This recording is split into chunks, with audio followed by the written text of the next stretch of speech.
Apa gunanya talqin dan tidak, kalau sama-sama baca la ilaha illallah yang ditalqin yang enggak ditalqin?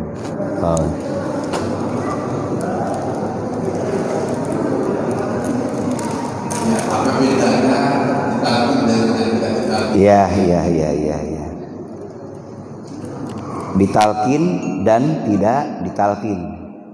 Ya, ditalqin itu merespon ataupun menerima apa yang disabdakan Rasul. Lakinnu mautakum bila ilaha, ajarkanlah kepada orang-orang yang mati di antara kamu. Mautakum itu bisa madi, bisa istiqbal, bisa hal. Istilah fi'il madi ya. Kalau istilah fi'il madi zaman yang sudah. Mautakum bagi yang mati di antara kamu. Mati perspektif tasawuf adalah lupa pada Allah. Mati dalam syariat, secara perspektif syariat ya mati pisah raga dan nyawa. Maka mautakum berlaku kepada yang masih hidup. Yang mati di antara kamu yaitu lupa hatinya daripada mengingat Allah.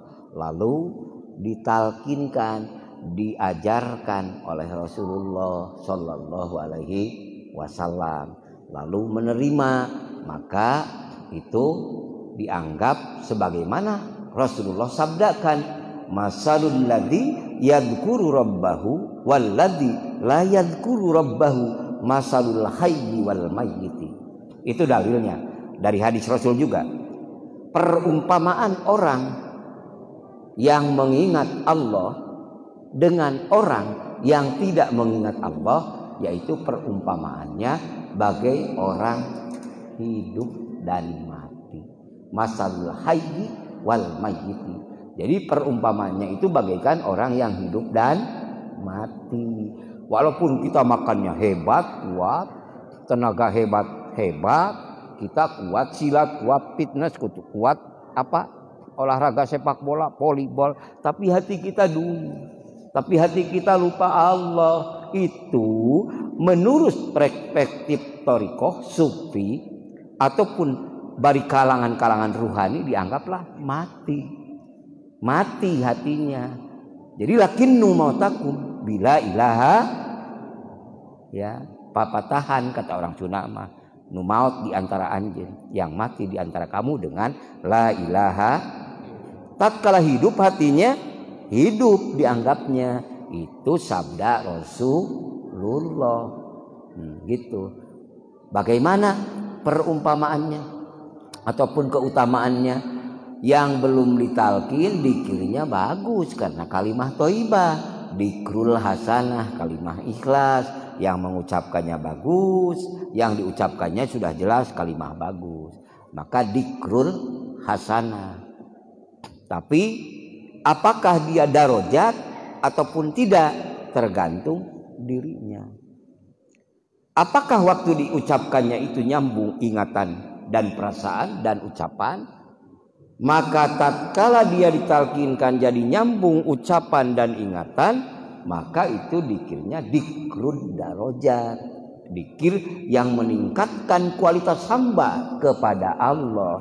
Yartakil abdu ila hadratil qudsi, terangkatlah seorang hamba sampai ke hadirat Allah. Dengan apa? Dengan hidup hatinya mengingat Allah. Itu ya Bu. Kedengar ya. Kedua, kalau di sini ada singkong enggak Pak? Pohon singkong ada? Paham singkong?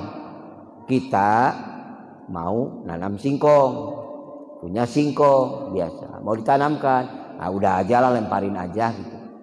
Nah, lemparin aja, dilemparkan dan ditanam dengan serius. Lain Bu, buahnya beda. Kalau kita punya singkong lalu dipatahkan, lalu pakai lubang, lalu dimasukkan, tanamkan, lalu tinggal merawat, beda. Nantinya apa? Nah, ubinya itu, buahnya itu besar-besar. Tapi kalau hanya disimpan aja, ya kadang-kadang hujan sedikit pun juga terbawa, terlempar, dan buahnya itu kecil-kecil. Itu diantara. Tapi maaf, saya tidak bermaksud yang lain-lain, hanya perumpamaan. Mudah-mudahan menjadi pencerahan lah minimal, maksimalnya menjadi pemadatan bagi keyakinan kita kepada Allah. La ilaha, ada itu dalam Al-Quran. Allah berfirman, innalladzina yubayi'unaka innama yubayi'unallah. Sesungguhnya orang-orang yang berbaiat di hadapanmu Rasulullah, kamu wahai Muhammad sama saja sedang berbaiat di hadapan Allah. Baiat di sini talqin, perspektif, thariqah. Apa arti baiat? Yaitu janji setia di hadapan Allah. Apa arti baiat secara lafzi? Ba'a yabi, baiatan, jual beli. Boleh diartikan jual beli itu tatkala ibu dikir dengan Allah, maka ibu akan dibeli Allah geraknya, maka ibu akan diberi Allah diamnya, maka bapak akan dibeli Allah pengorbanannya, berarti bernilai. Jual beli dengan Allah, emangnya Allah butuh gitu? Jual beli dengan kerja, bukan itu maksudnya. Maksudnya itu takdim wa takrim. Allah mengagungkan hamba yang sedang mengagungkan Allah, maka Allah membahasakan baiat dengan la ilaha, banyak ayatnya. Pertama yang disabdakan Rasulullah, yughlaqinu hadhil kalimat at-thayyibah. Yang kedua, lakinu mautakum bila ilaha. Yang ke satu lagi kembali pada firman Allah, fadkuruni adkurkum. Ingatlah aku, niscaya aku pun juga lebih ingat. Lebih ingat Allah dibanding kita. Kita mah baru doa 1 kali 2 kali juga sudah menagih pada Allah, minta upah kan. Upah ini, upah itu. Padahal sehatnya doanya itu kasih sayang Allah. Kita karena lupa Allah, disangka itu kerja kita hebat, telah memberi doa kepada Allah dengan tahajud kita, dengan sholat kita, dengan puasa kita. Padahal puasa kita, doa kita itulah hidayah dari Allah, karunia dari Allah kalau dihayati dengan keikhlasan. Tapi silahkan terus beramal baik semuanya. Nah, dikir, sholawat, sholat, baca Quran, itu semuanya. Tapi teruskan, jangan dijadikan to grid, to demonstratif, hanya untuk kehebatan kita, hanya untuk kuatnya kita. Itu sedang dia tidak melihat Allah. Kalau hatinya melihat Allah, dikirnya pun juga kasih sayang Allah, sholatnya pun juga kasih sayang Allah. Bal yusyahiduna annal fa'ila al-hakikiyah huwallahu ta'ala. Maka kalau hidup hati ada dikir, dikala kita bersodakoh, dikala kita jariah, dikala kita sembahyang, hati kita akan benar-benar ikhlas. Karena hati kita merasakan bahwa sebenarnya yang berbuat itu bukan kita, tapi Allah yang mengasih kepercayaan kepada kita. Gitulah kalau dibebaskan bihaqi la ilaha. Itulah Bu, mudah-mudahan paham ya, mangga. Kalau sudah paham, kalau belum boleh ditanya lagi supaya mantap. Mau terus talkin? Kalau ditanam dia buahnya besar, kalau cuma dilempar aja itu buahnya kecil. Kadang-kadang dengan air itu sama dengan musik itu, kadang-kadang kalau ditanam, kadang-kadang dikit, kadang-kadang enggak. Itu kalau senang dikit, kalau lagi payah ini kan kira gitu. Makanya ditanamkan janji dan supaya dia selalu berwujud kepada Allah Subhanahu wa Ta'ala. Saya kira menguburkan mayit dengan disaksikan para sahabat, maka para sahabat Rasulullah berdiri dan nyuruh diam semuanya, karena sesungguhnya mayit yang ada di dalam kubur sebentar lagi akan dipertanyakan segala hal ihwal waktu kehidupan di dunia. Oleh karena itu maka Rasulullah mengucapkan talqin, yaitu ucapan ucapan pepatah istilahnya untuk almarhum ataupun almarhumah. Itu yang biasa dipakai di kalangan Ahlus Sunnah wal Jamaah, dipakai talqin dzikir sesudah meninggal. Itu pun bagus. Tapi sok dikhawatirkan, takut khawatirnya kita kalau berkeyakinan nanti juga akan ada yang nalkin kita kalau mati. Pak Ajengan anu masih ada, Pak Ajengan. Bagaimana kalau ajengan yang duluan matinya? Itu satu kan. Yang kedua, bagaimana kalau kita sama sekali misalnya tidak ada yang menalkinkan? Misal, walaupun itu sunat ya, sunat statusnya itu sunat. Tapi kalau kita talqin masih ada di alam dunia, masih hidup, itu adalah menghidupkan ruh kita yang mati dalam arti yang tadi antara lupa dan ingat. Kedua, mendekatkan kita kepada Allah. Tatkala hati kita hidup, maka qalbuka ma'a rabbika, hati kamu beserta Tuhan. Jadi hidup, terus hidup. Setelah hati qalbuka ma'a rabbika, akhirnya rabbuka ma'aka palaisa ba'idan, Tuhanmu beserta kamu dan tidak jauh dari kamu. Ini analoginya, logikanya itu muraqabah, mendekatkan diri kepada Sang Holik.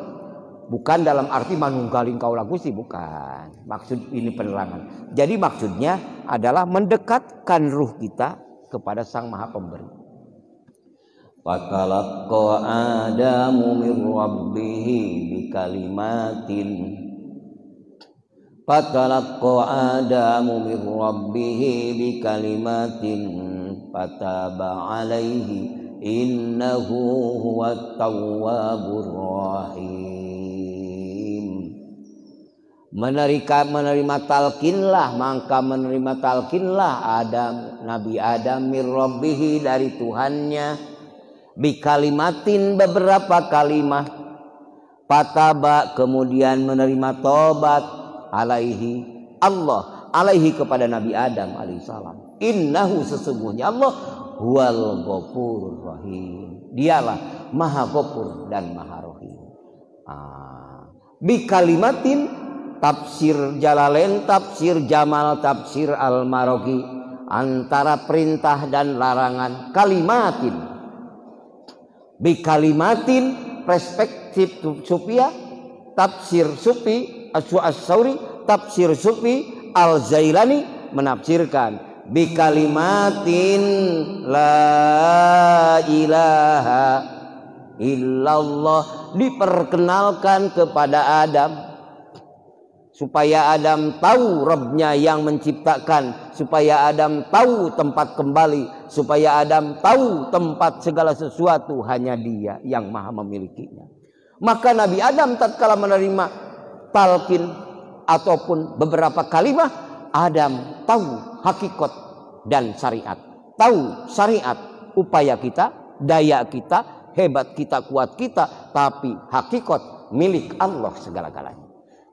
Maka tatkala Adam alaihissalam dianggap dengan secara umumnya orang-orang mengatakan Nabi Adam keluar dari surga karena dianggap berbuat dosa, Nabi Adam tobat pada Allah. Itu syariat. Dan tobatnya Nabi Adam kepada Allah penuh dengan etika, akhlak yang mulia. Nabi Adam tidak menyalahkan iblis, padahal jelas iblis musuh Nabi Adam. Padahal iblis jelas yang menggoda Nabi Adam. Tapi Nabi Adam tidak ada kata-kata mencela dan menghina iblis. Ini hakikat. Ya maaf. Karena Adam paham Segala sesuatu adalah milik Allah. Maka syariat dan hakikat diimplementasikan oleh Nabi Adam. Coba doa Nabi Adam di Quran bagaimana? Rabbana dzalamna anfusana wa illam taghfir lana wa tarhamna lanakunanna minal khasirin. Ya Tuhan kami, Rabbana dolamna telah dolim kami, telah mendolimi diri kami. Kami Hawa telah berdolim, mendolimi diri kami. Dolamna angkusana, telah dolim kami pada diri kami. Enggak mengatakan gara-gara iblis tuh, gara-gara setan tuh. Maka Nabi Adam mendapatkan karunia dari Allah, aflaha waruhima. Dia bahagia dan dirahmat Allah. Maka Nabi Adam tidak berdosa. Dalam tafsir Ibnu Katsir dianggap tidak berdosa karena Adam syariatnya berusaha, berupaya. Ya dia yang dolim, udah aja. Tapi tidak menyalahkan siapa-siapa karena tahu hakikat skenario yang maha akbar. Hanya dia yang maha segala-galanya. Iblis kalah.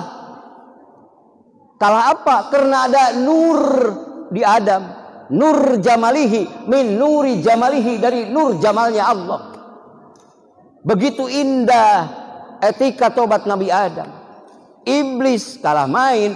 Iblis diturunkan ke dunia. Turun kamu ke dunia. Maka Iblis mengatakan, inilah aku gara-gara Adam. Betul Pak? Gara-gara Adam. Kenapa kamu congkak begitu di hadapan Allah Tuhan?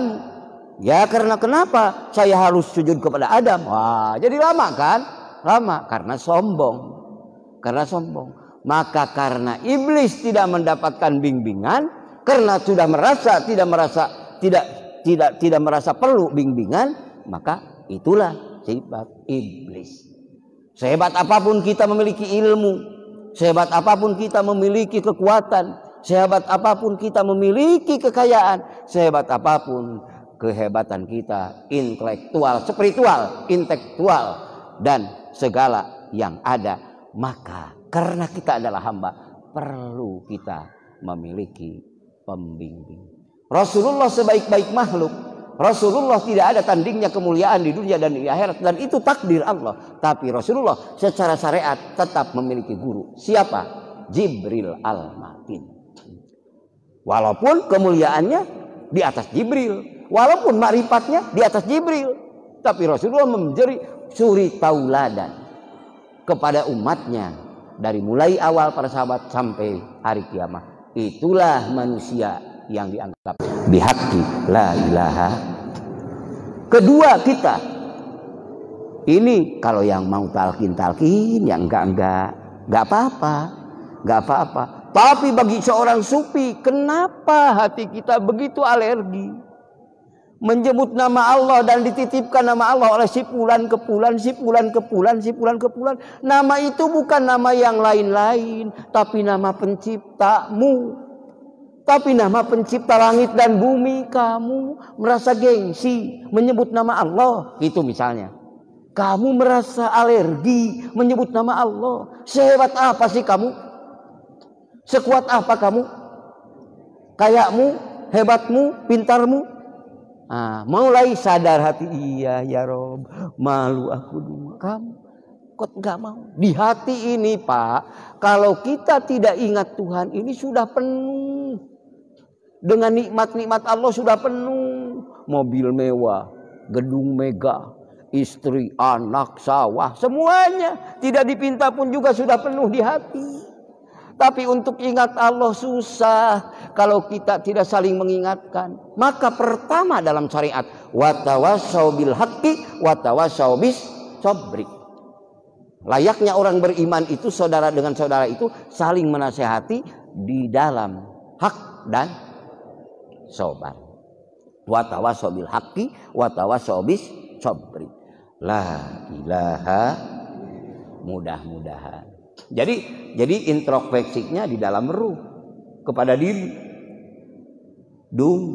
Maka tatkala kita belum memasukkan ruh kita hanya untukmu ya Rob, berarti diri kita bertahan. Aku yang hebat, aku yang kuat, aku yang ada. Maka tatkala aku yang hebat, aku yang kuat, itu adalah dambun, layukosu dan bun akhor, dosa yang besar yang tidak terkalahkan dengan dosa-dosa selain itu. Oleh karena itu, maka para ulama ubillah, ulama usufi, ulama-ulama thariqah, maka mempersilahkan. Ya Allah, Allah, la ilaha tidak.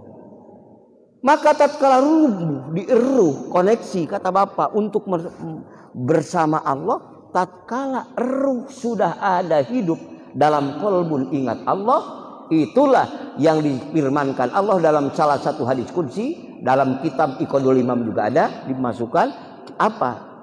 La yasa'an arub wala saman wa wasa'ani qalbul mu'min. Tidak mencukupi buatku langitku, tidak mencukupi buatku bumiku, tetapi cukup bagiku hati orang yang mukmin, yang benar iman. Satu, maka itu Ruhul Qudsi sang mursid, Ruhul Qudsi sang murabbi dari atas dititipkan kepada ruh yang ada di kolbul mukminin. Lalu mendengar kolbul mukminin, lalu masuk dalam kolbunnya, hiduplah hayatnya, hiduplah selalu mengingat Allah. La ilaha, hidup terus dalam hatinya. Maka sesudah hatinya hidup, maka ya hidup semuanya, terbawa. Ya jatuh bangun, ingat lupa, itu biasa manusia proses. Mudah-mudahan kita diberi kekuatan. Amin. Bihaqqi la ilaha. Itulah pentingnya talqinud dzikri. La ilaha. Talqin yang sudah mati juga bagus, silahkan. Bagi orang yang mempercayai. Dan memang kalamullah kan yang diucapkannya. Yang tidak senang gak apa-apa. Lalu talqin yang sebelum mati itu amat sangat bagus. Karena bekal hidup dan bekal bawa mati. Maka kalimatu haqqin alaiha nahya wa alaiha namut. Wa biha nub'atsu insyaallahu ta'ala minal amin. Terima kasih sepuh, terima kasih ibu semuanya. Mudah-mudahan. Kenapa lama belum getar hatinya? Hah? Udah lama dikitnya kok belum getar hatinya, kenapa? Gitu. Mudah-mudahan bihaqqi la ilaha. Ya doain ya, saya juga mudah-mudahan apa yang diucapkan Allah hidupkan hati saya. Dan saya juga mendoakan semuanya, mudah-mudahan hidup hati bersama ingat kepada Allah. Amin. Dzikrullahi akbar. Ingat Allah itu akbar. Kalau menurut ilmu kimia, akbar kapasitas tak terhingga. S ataupun T akan meluncur yang jauh tak terhingga. Siapa? Allah. Jauh tak terhingga. Padahal dekat tanpa batas. Jauh tak terhingga maksudnya apa? Logikanya. Mau sampai pada Allah dengan jabatan, dengan ilmu, dengan kekuatan, dengan kekayaan, mana mungkin? Itu semuanya kasih sayang Allah, dari Allah. Tapi yang maunya Allah itu kamu ingat aku, padkuruni adkurkum. Ingat aku dikala kamu memiliki kaya raya. Ingat aku dikala kamu tinggi jabatan. Ingat aku dikala kamu populer. Ingat aku dikala kamu jadi kiai. Ingat aku dikala kamu jadi apapun statusmu. Maka tatkala ingat kamu berarti kamu itu sedang dikir. Tatkala dikir ingat aku berarti kamu sudah syukur padaku. Maka idada kartani sakartani. Apabila kamu dikir padaku berarti kamu sedang bersyukur padaku. Tatkala kamu syukur ya aku tambah iman. Ya aku tambah nikmatku. Ya aku tambah karuniaku. Abadi lagi dunia dan akhirat. Ida nasibani apabila kamu lupa kafartani berarti kamu kufur padaku. Itu hadis Rasulullah ya. Yang dari sananya adalah apa? Hadis qudsi yang datang dari Allah. Idza dzakartani sakartani. Apabila kamu dzikir padaku, berarti kamu sedang bersyukur padaku. Apabila kamu sedang bersyukur, berarti yakin kami akan aku tambah nikmatku kepadamu.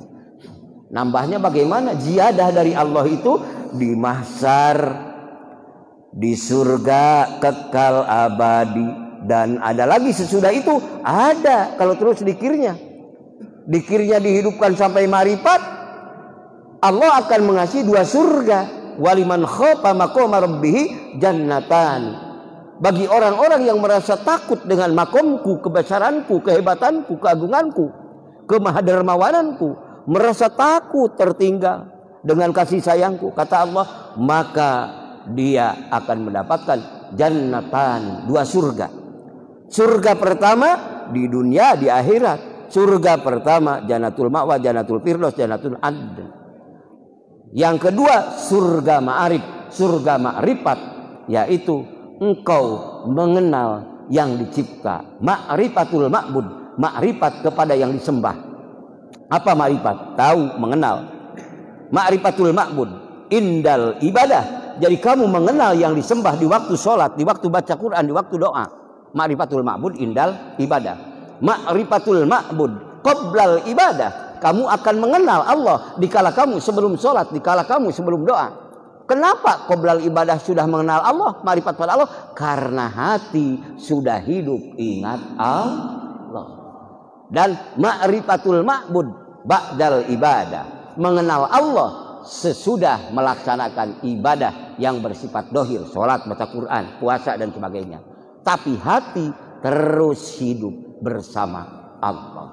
La ilaha, dalam hati berbicara dengan Allah yang kuasa, tapi badan mah biasa bergabung bersama-sama. La ilaha. Ya, mohon maaf kurang dan lebih. Terima kasih semuanya.